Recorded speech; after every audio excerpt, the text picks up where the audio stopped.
Lincolnshire and also further afield.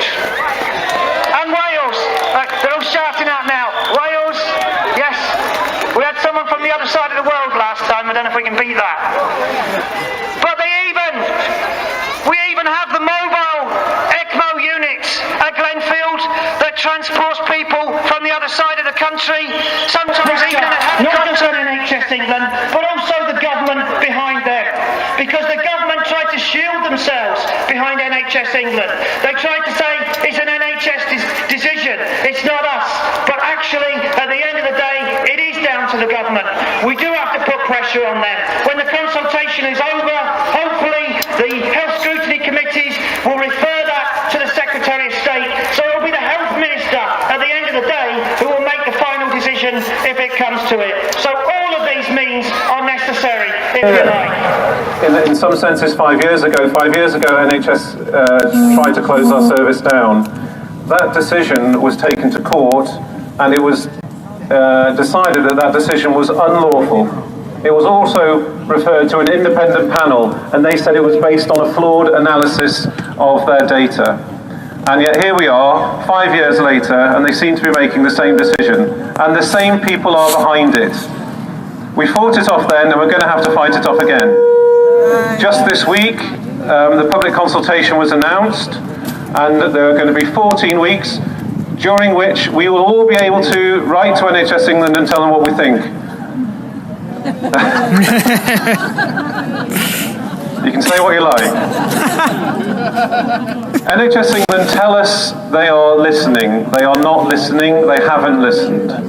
They are hearing our shouts and our cries, but they're certainly not listening to what we're saying.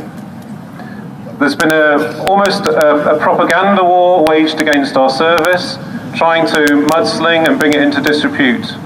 We are appalled by some of the tactics currently being used, and I hope you are too. But this public consultation will be an opportunity for us to have a say.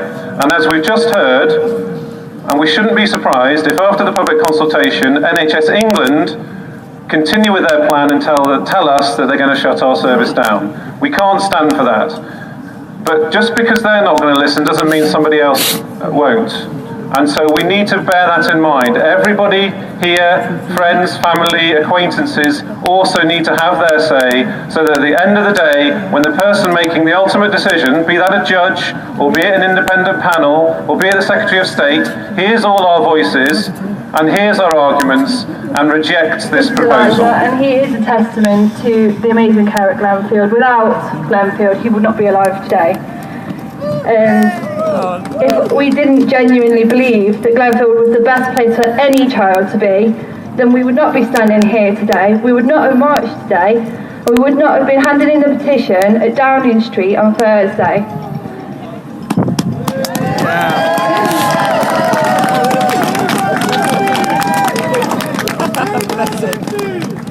We are just one story though. There are hundreds who walk through GHU doors every year, which means there are thousands, including many of you here, who will have a story and one very special reason at least why these doors should stay open. Yeah. Umaima's our little friend over here, 5-year-old Umaima's aunt from London.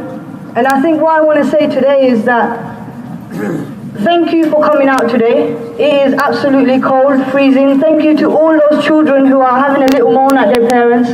Thank you to all the aunts and uncles and the grandmas and the grandparents, the babysitters, whoever you are who is standing with that family to be there for them in their very time that they need you. Thank you.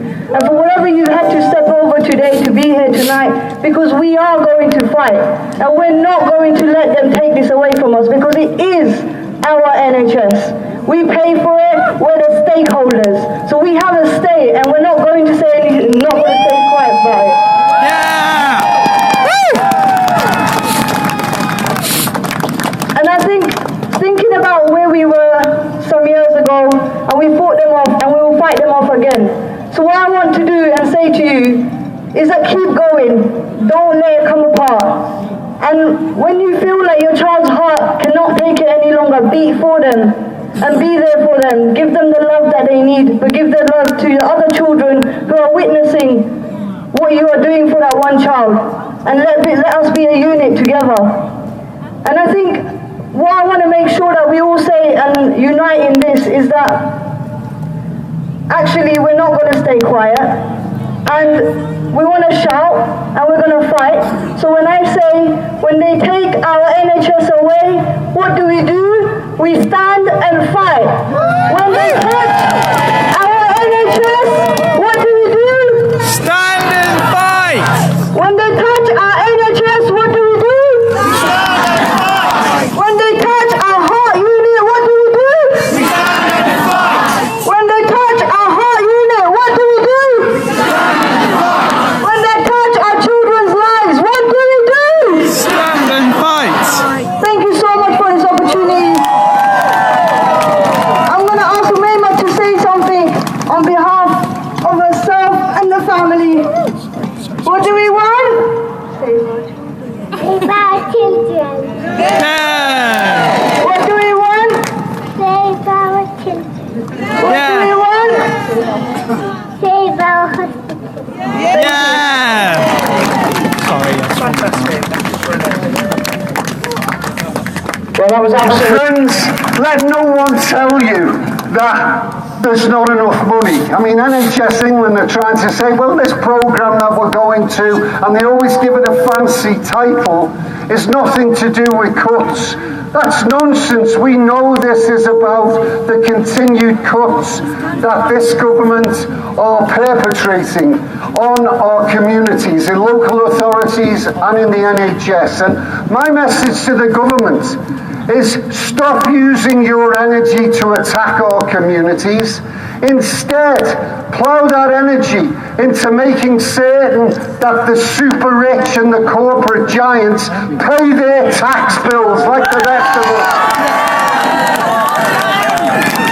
Friends, let me tell you that independent fiscal bodies tell us that every single year the Treasury loses £40 billion as a result of tax avoidance. And that should be something that is a scandal within our communities and societies. And we need a government on our side, prepared to protect services. The very services that we want more and better public services. And it would easily be achieved if we got these people to simply pay taxes the same way that you all do. It is a disgrace that they don't. Do not be debilitated by those that tell you that protests and marches don't mean anything. Don't listen to the right-wing media who try to undermine you. My experience tells me that when working people join together, anything is possible, justice will prevail, and I'm proud that my union stands with you today. Thanks very much. I have heard of something called a Sustainability and Transformation Plan, or STP. Sustainability and transformation sound quite nice words, don't they? But actually, we've got these STPs primarily because the NHS is chronically underfunded. It has not had the funding it needs since 2010. And the NHS needs about 4% a year increase in its funding for various reasons. For example, the health service rate of inflation is higher than the general rate of inflation. So there are various reasons why the NHS needs 4% a year extra in its funding. And historically, that is what it's been given on average. But since 2010, the NHS has received not 4% a year, but 1% a year. And now the bits are beginning to fall off. This is not because the money doesn't exist. There is plenty of money. We are one of the richest nations on the face of the earth. We are the 6th richest nation. So there is money, but the decision has been made not to provide the funding. And this policy of underfunding, some people call it defunding, This policy of defunding is, in my view, designed to shake our faith in the NHS. Exactly what Len McCluskey has just mentioned. They want to shake our faith in the NHS. They want to shake our confidence in the affordability and the sustainability of the NHS. And they want to shake our conviction that we are entitled to a high-quality health service fit for a rich nation in the 21st century. But there is nothing unaffordable or unsustainable about the NHS. The decision to spend a smaller proportion of the national income on healthcare is a political choice. The decision to tolerate tens of thousands of tax avoidance schemes is a political choice. The decision to close down tax offices and reduce the number of staff collecting tax revenues is a political choice. And the decision to allow accountancy firms to sell tax avoidance schemes to the affluent and big business, some of dubious legality, is again a political choice. So what are we doing here? I think what we're doing here, we are here because we care. But we're also here because they don't care. Now who are they? Well, I call them. Because we're us. Now let me just take a little journey. A woman came on the scene the other day, Prime Minister. She said that she's going it because she wants to take care of the jams. And just us guys, just about making it, she says. And in doing so, the way she's making it, she's cutting down the only health service we have in our neighborhood for our children and for all the folks, whether it be Glenfield, wherever else we've got them. So what we've got to do is stand firm. Because what's happening, we live in a time of austerity, they tell us. They tell us to believe in democracy when they practice sophistry. And you know what sophistry is? It's a word that says you tell a lie, but you can believe it actually if you're gullible. So the politician keeps on practicing sophistry in us when what we want to be dealing with is reality. And what's our reality? We don't want to be jams. I'll tell you what I want to be. I want to be a ram.